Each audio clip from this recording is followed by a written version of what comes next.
Hey guys, so I actually had a friend of mine tell me, well, in my previous video, I mentioned that I'm bi and that I tried being with a girl back in high school and it didn't work out, different story.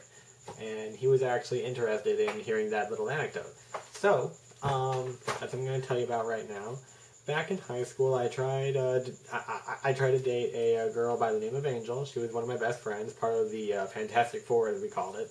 Me, Angel, our friend Sarah, and my cousin Nick. We all went to the same high school. And so, at my cousin's idea, he said that she and I should, try dating. Because apparently she had a big old crush on me. And, I kind of liked her, so I gave it a go with her. And our first date was over at Kyoto Bowl. I know, right? Fast food. But we went there. It was the whole Fantastic Four, and it was a cool date. It lasted for about 2 months. I want to say 2 or 3 months, and then I called it quit because we never held hands, we never hugged, we never kissed. Needless to say, we never went any further. I wanted to at least hold hands. I was the one pretty much trying to initiate. She never really wanted to do it. She would just start laughing and shaking her head, and, it was cute at first, but then after a while it just got to be annoying. Like, come on, not even your hand? So, anyway, other than that, we are still really great friends. I still talk to her from time to time. And, but going back to why I say that I'm bi, it's because of the fact that I still have an interest in women. I mean, granted, all my experience has been with men, but I still want to, I wouldn't say that I'm bi if I didn't still want to try stuff with a woman.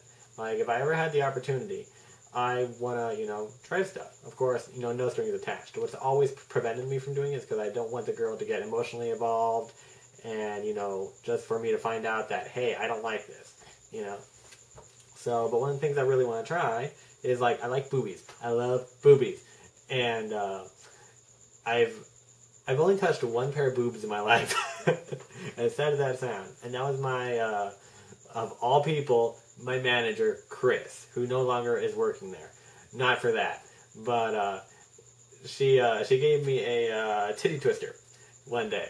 And, because we joke around. And I was all like, I'm so tempted to do that back to you, but I can't. And you're like, well, I doubt it would go through anyway. I'm like, why? You're like, because my bra, her bra was a padded type bra, a bust type of bra. And so I tried it, and the first time it didn't go through. And, she gave me permission, so I'm like, hey, And so I actually had to, really squeeze. I didn't, twist, but I actually, really had to squeeze. And then I got her boob. And it was kind of funny. But that's the only time I've ever actually touched a boob. Never touched one without anything on it, But I've always wanted to, touch boobs, cup them. I've always wanted to have my head, right in between them. And this will sound weird, but I've also always wanted to try breast milk. As awful as that sounds, I want to try it. And I've heard a lot of straight men say that you have to try it at least once in your life. So, it'd be like warm milk. I don't know. It'd be interesting, to say the least. And I've never seen a pussy in real life either. I've seen it in porno, and I've seen pictures. I've never actually seen one. So, that would be interesting. But, other than that, yeah, I do still have a bit of an interest, but on a scale, I would have to say I'm probably more 70 to 80% gay and maybe 10 to 20% straight, because, whenever I do my business, what am I thinking about? I'll let you decide. But, it doesn't erase the fact that I still want to try stuff with a woman. So that's why I say I'm bi. If I ever try something with a woman and I decide, yeah, I don't like this, it ain't for me, go away, then I'm gay. But until that ever happens, or unless that ever happens, I'm going to say I'm bi, because I don't know. And a lot of people have said, you're gay. Well, maybe. It's up to your own opinion. But, yeah, she's the only girl I've ever dated, to be perfectly honest. I did have a crush. Oh my god. I did have a crush back in 8th grade. There's this girl, Kelly Dannerbeck, and this was my first girl crush. and perhaps my major one, the only major one I can really ever think of, and it was genuine too. I really liked her. Oh my God, there was, I never got the guts to speak to her, and then on the anniversary of 9/11, it was the 1 year anniversary of 9/11. My mom was making these little ribbons to commemorate the troops that were in the war, and also to commemorate the actual event. And what she would do is she would take like these ribbons that she got from like Michael's or wherever, and she would kind of, let me draw it for you really quick. She would, here's something. It would be sort of like almost like one of those cancer things, It would be something similar to like this. Like almost that kind of a shape. Right there. And I wish I had one to show you. But she would make those, and then she would, of course, like pin them together, and then she would have a little safety pin glued on the back so you could wear it on your shirt. And so she was, kind of selling these, and she gave me a few to give away at my school. And I walked up to Kelly. It was at the cafeteria. And I walked up to Kelly, and it took me like 2 minutes to get out the line. My mom is giving away ribbons for the war. Would you like one? I sound like a typewriter. I was like, "Hey, Kelly, my mom is giving away the yeah." That's how I sounded. I still stutter, not nearly to that extent, and I was that bad because I was so nervous.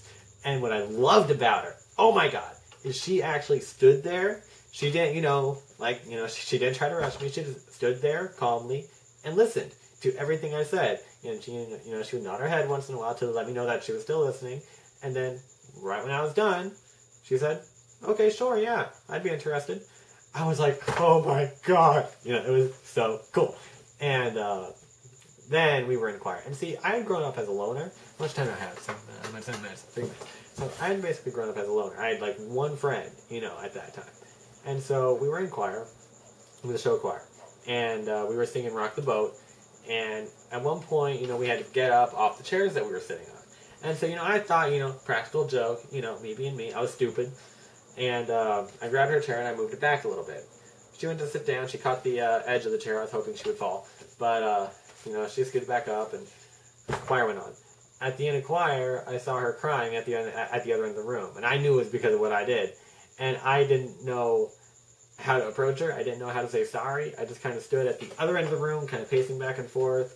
One of her friends was consoling her, and she was looking at me. But, I felt so bad. I just kept on pacing back and forth, back and forth, back and forth. And then I eventually left because I felt so bad. She didn't talk to me for the rest of the year. I was like so mad at myself. But I learned, But, yeah, I am actually really, really sorry about that. I wish I could tell her. Actually, I did back in high school. I called her friend, Karen, and she gave me the number. And so I called her up, and I'm like, "Hi, Kelly. I know this is probably the last person you ever want to talk to, but this is Jerry from 8th grade, and I was wondering if you wanted to come to the blood drive, because we were having a blood drive at the time." She said sure, but she never came. At least not to my knowledge. But anyway, that's pretty much it. I'm almost out of time, so I will talk to you guys later. Have a good night. Oh. If you guys have ever had any real big crushes like that, let me know. I'll talk to you later.